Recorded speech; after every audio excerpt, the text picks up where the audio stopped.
Hello everyone, welcome to the first lecture on the course Mathematic Modeling and Simulation. So before going to the course, we will just look at the course structure. So this will be your course code, that is UMC 511, and we will be covering these 4 units during this semester, and we will be using the software MATLAB and Python. Okay, so before going towards the lecture, I will also tell you the books which we need to follow. This is the book name as Principles of Mathematical Modeling. It is written by Clive Dime.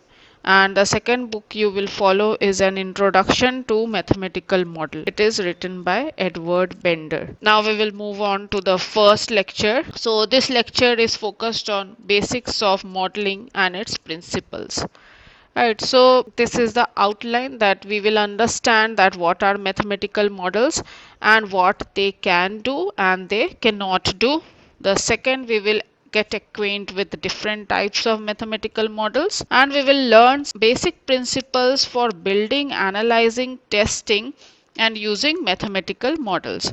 So let's begin. Now you will wonder that what are models and why we are interested in studying these models. So as you can see by the pictures, it is a miniature representation of something, or you can say it is a pattern of something to be made. Alternatively, it is a description or analogy used to help visualize something that cannot be directly observed. Like if we want to design a building, like before starting the construction, we can make some miniature representation so to get an idea about the building structure. Or you can also say it like that it is a representation of a system that allows investigation of properties of system and in some cases prediction of future outcomes. So we will see that how these predictions of future outcomes can be done by use of models. And obviously it is known that it requires some simplification. Like if we are going to build an aeroplane, right, we will not build it directly, we will build some model of it and then we will go to build an actual aeroplane. So obviously the smaller version that we will be building will have some simplification. So this was that what is model. I think it is clear. Now we will see some examples. So the examples of model includes drawing or sketches. So this is a sketch of an electric circuit, right? So before designing the circuit for the building, what you can do, you can make a pictorial representation and then you can see what will be the output of the circuit. Now this is another example of drawing or sketches. You can see that here we have Patiala and you can have an idea about the nearby places of Patiala. So with the help of map you can easily go to your destination. Now we have physical models, like this is globe. This is a physical model. It is having a 3D structure. You can touch and you can see physical models. This is again an example of physical model. Before building a society, you can build models to have an idea that how the society will look like. Also the computer programs are the examples of models, and obviously the mathematical formulas. For example, Newton's law of physics. So if I write a force is equal to mass into acceleration, as you know, this is Newton's law. So you can see that we are saying something with the help of this equations. So the actual world is represented, or the reality is represented in this small equation. So this is also a type of model. Now the question arises, why we need model? Be convinced already, like why do we need models, but I have written few. Obviously it provides us with a framework for conceptualizing our idea about the behavior of particular system, right? And it also allows us to find the structure in the complex system and to investigate how different factors are interacting. And most importantly, they can allow us to make important policies. Okay, so like if we do some disease modeling, they help us in determining some policies, some interventions, and we can check the impact of intervention, what will be the pattern or the direction of the disease spread. So we can say that we can predict future, we can predict the impact of interventions, and we can also understand the underlying causes for the complex phenomena. So I will just give you an example. As I was telling, that if you make some epidemiological model, it will give you an idea about the future epidemic spread. So this is a sketch of the COVID model, right? It was built by these authors, and you can find this paper in internet. So these are mainly the components, and these are the interacting parameters.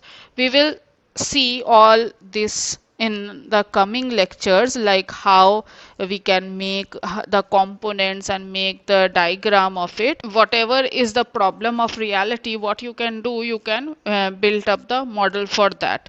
So here this is a COVID model, and with the help of a simulation of the modeling, what you can know, how big this outbreak will be, how it will develop over time, what are the key determinants of the epidemic, how you can guide the data collection, and you can also forecast the future direction of the spread of the epidemics. And as I have already said, you can evaluate the potential impact of intervention. Like if you decide to vaccinate the people with the age group greater than 45, you can see that what will be the impact in the coming days of this. So accordingly you can make the decision, or you can give the government some policies, like if you do like this, the scenario will change drastically. So the modeling and simulation is used everywhere, wherever you see. In this example you can see that there is a actual fiction of the reality, and what we can do with the help of this simulation is that we can make mistakes in the virtual world, and this will allow us to make better decision in the real world. Like if we talk about this simulation, there was a fire in the building, and then we can see that what type of decision we can make so that we can save as much life as possible. Simulation is very helpful when the actual experiment is very costly. You cannot make a fire in a building and see that what decision is the best, but you can do that in the simulation, or make a program, and then you can make a better decision for the situations, like for the real situations. So as you know that it is used everywhere, in gaming, for building cars, in flying aeroplanes, and the possibilities of simulation is endless. Now the question arises that why mathematics? Because your course is mathematics modeling and simulation. So as you know, mathematics is a precise language. It allows us, or you can say that it forces us to formulate concrete ideas and assumptions in an unambiguous ways. It is also a concise language. One equation says more than 1,000 words. Like we said, F is equal to ma, like force is equal to mass into acceleration. So this equation is saying 1,000 words. It is written in a very compact form, or a concise form, but it is saying a lot of things about the actual physical world. Then the next is, it is a universal language, and it is old but still it is trendy language. And lastly, it is a language that computer understands the best. Now again we will talk about mathematical modeling. So what is mathematical modeling? It is a process by which the real world is described by the mathematical formulation. So this procedure involves assumption, abstraction, and simplification. So if we see the real world and we describe it in the mathematical formulation, we will call it as mathematical model. And with the help of mathematical model, some unobservable things are also seen to us. Like in this picture is depicting like that even we cannot see in the direct form. When we simulate our mathematical model, we can find some unobservable also. So what are the advantages of mathematical model? advantages is that it avoids intuition alone, and sometimes the experiment can be very risky, even dangerous, expensive, time consuming. So mathematical model saves all these things, and they are also not bound by any physical constraint. They are powerful tool to explore what if scenario. Like if in the disease case we cannot do experiment on the human body, but we can experiment on our mathematical model. So it does not have any physical constraint, and we are also free to explore that what if scenario. Obviously we can play with our equations and see that if this happen, what will be the output, if this happens, what will be the output. So this is the power of mathematical model. Now if we talk about the applications of mathematical models, there is plenty of applications where you can apply the mathematical modeling. So first one is ecology and epidemiology. You can apply the mathematical model looking at the relationship between prey, predator, or environment to the animals and so on. So you can apply it to ecology, epidemiology. Epidemiology is a study of epidemics. So this is a clip of a paper which is showing you a mathematical model which predicts the concentration of oxygen and carbon dioxide in the blood as a function of alveolar ventilation. If you solve these differential equations, you will get the concentration of oxygen and carbon dioxide. We will talk about that how these models are developed, but here in the first lecture your idea is to understand the power of mathematical model. Now we can also use mathematical modeling in vehicular traffic to create a better transportation network. Like these days the traffic jam is a major problem, so you can use a mathematical model to create a good and reliable transportation network. We can also model human relationship and human behavior with the help of the mathematical modeling. Also it can be used in economics, financial industries, engineering and software development. We can also see the biological transport with the help of mathematical modeling. So this means that we can see that how much diffusion is done of the drugs during the course of time. So we can find all these things just by solving the mathematical equations. Now we will see what are the classifications of mathematical model. So the broad categorization. So these are deterministic and stochastic, systems versus molecular, static versus dynamic, linear versus non-linear, discrete versus continuous.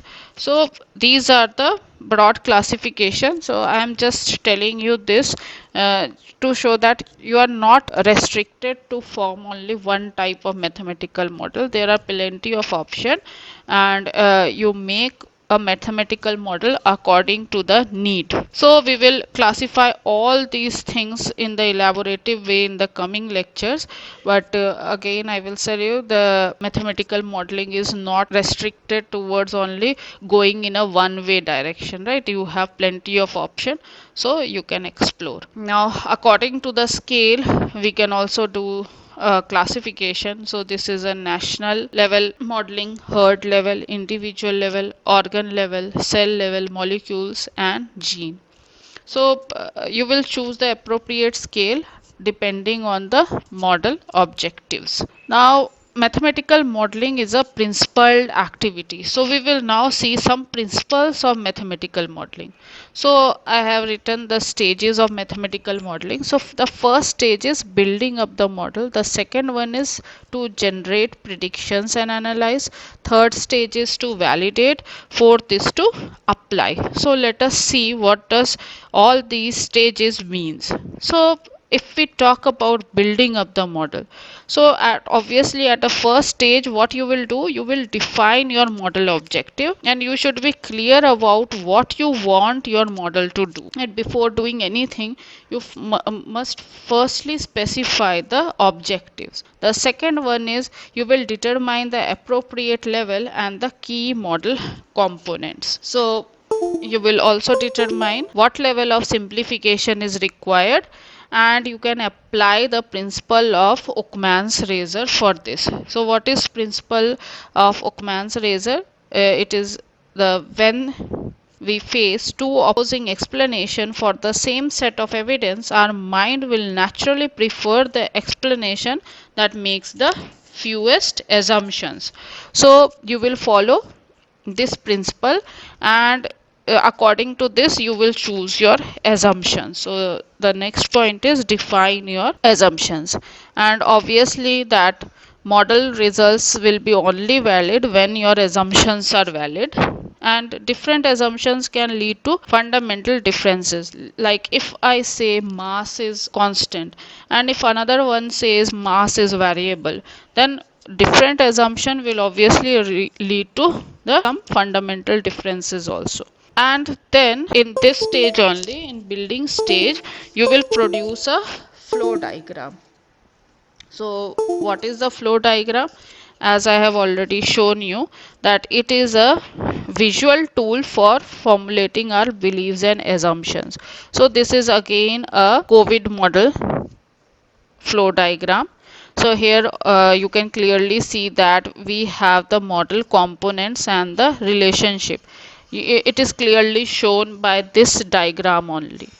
So what we need to do is to first produce this flow diagram so that we have a clear picturization of what we want to do, what are our model components, and what are the relationships. So these all are the parameters, these are the components, right?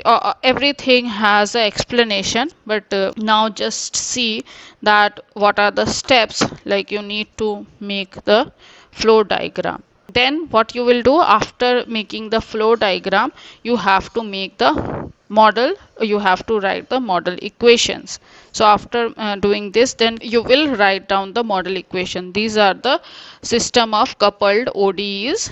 So we will see how we can solve all these things and how we can we have translated this flow diagram into the systems of ODEs in our coming lecture. Here just take an idea about what steps you need to follow to build up a good model, and these both are taken from this paper, you can see internet.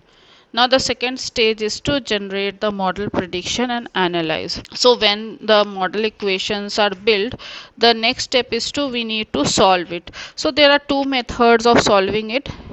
Either you can solve it analytically or you can solve numerically. Analytic solution, you know that it provides the exact solution and it gives the full insight about the model behavior, but it is not possible for every system. Exact solution cannot be found for the complicated system. It is only possible for very simple systems. So this is a limitation for getting the analytic solution. So what we do, we move for the numerical solution, and it is applicable to most of the mathematical model. And obviously you know the numerical algorithms, so like Euler's method, Runge-Kutta method, Monte Carlo method. So we apply those numerical algorithm to get the approximate values. Now the another important stage is to estimate the model input parameters. So for this you can apply the principles of Occam's razor, that is you will favor the model with the fewer parameter values. And then there are two sources for determining the appropriate parameter value. First is that use the one which is given in literature, and the second is fit your model to the existing data. For that you will need some statistical algorithms. So what we are talking about is these parameters, like if you build up a model, okay, if you built up a model, so you have some parameter value, these parameter, this mu is parameter, this tau is parameter. This all comes from the reality, like how thus if I talk about this COVID modeling, this beta is at what rate of person, a susceptible person is becoming infected. So you have to determine the value of these parameter, like what will be the value of beta, what will be the value of mu. Mu is a natural death rate, right? So for building up or for getting an accurate result, you need to determine the values of these parameters. So as I have told, there are two steps. What are those two steps? Either You can use the values which are reported in literature, or you can use some statistical algorithm to fit the data. Like for the COVID, you have some data, right? This dot one is for data, and then what you can do, you can use some statistical algorithm to fit the model into the data. There are two remarks that you should know, that it is not possible to get an unique value of the parameter value, and there are different statistical interference.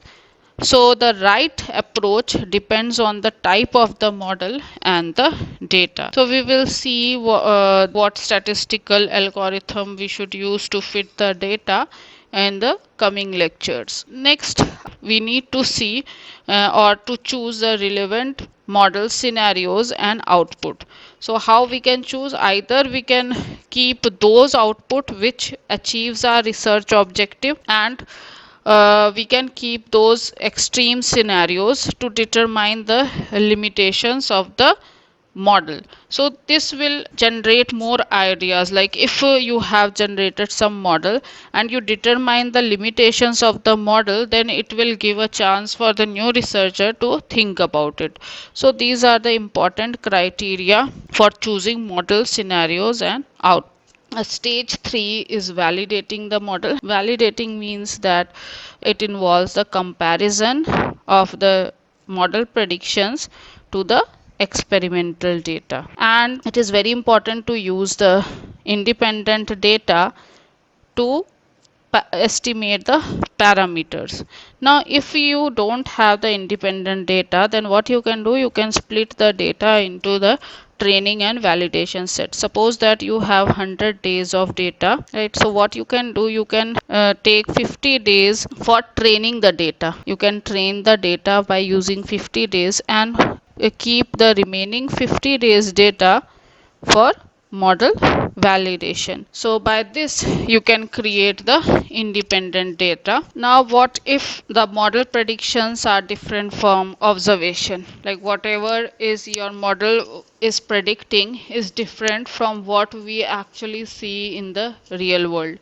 So there may be some reasons that there may be natural variability. So natural variability means due to the environment. If the model prediction falls within the certain confidence interval, then you don't need to worry, your model is perfectly okay, because it happens because of variability in the environment.